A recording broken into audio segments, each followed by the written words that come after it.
চলমান বন্যায় মৌলভীবাজারে কয়েক হাজার কৃষকের জমি ঢাকা পড়েছে নদীর পলি ও বালিতে। কোথাও পানিতে পচে নষ্ট হয়ে গেছে মাঠ ভর্তি স্বপ্নের ফসল। এ অবস্থায় দুশ্চিন্তায় রয়েছেন কৃষকরা। মৌলভীবাজার প্রতিনিধি তথ্যচিত্রে ডেস্ক রিপোর্ট। পানিতে থই থই চারপাশ, চলছে নৌকাও। মনু নদীর বাঁধ ভেঙে বিস্তীর্ণ এলাকা প্লাবিত। এই পানির নিচেই মৌলভীবাজারের রাজনগর উপজেলার কামারচাক ইউনিয়নের কৃষকরা রোপণ করেছিলেন আমন ধান।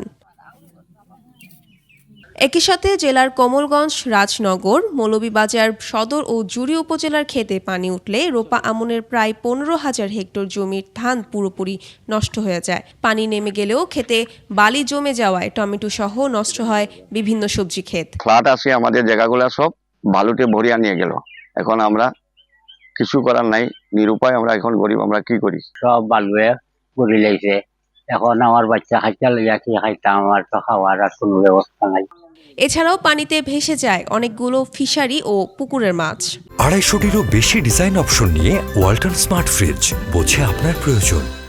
এখন আমরা কিলা খান চলবো, কিলা খান খাইবো, এই অবস্থা।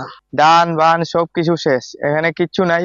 এই জায়গাটা পুরা ময়দান হয়ে গেছে, বালু জায়গা বইরা। অন্যদিকে ধানের জমি থেকে পানি নেমে গেলে সেখানে ধানের পরিবর্তে সবজি চাষের পরামর্শ দিয়েছে কৃষি বিভাগ।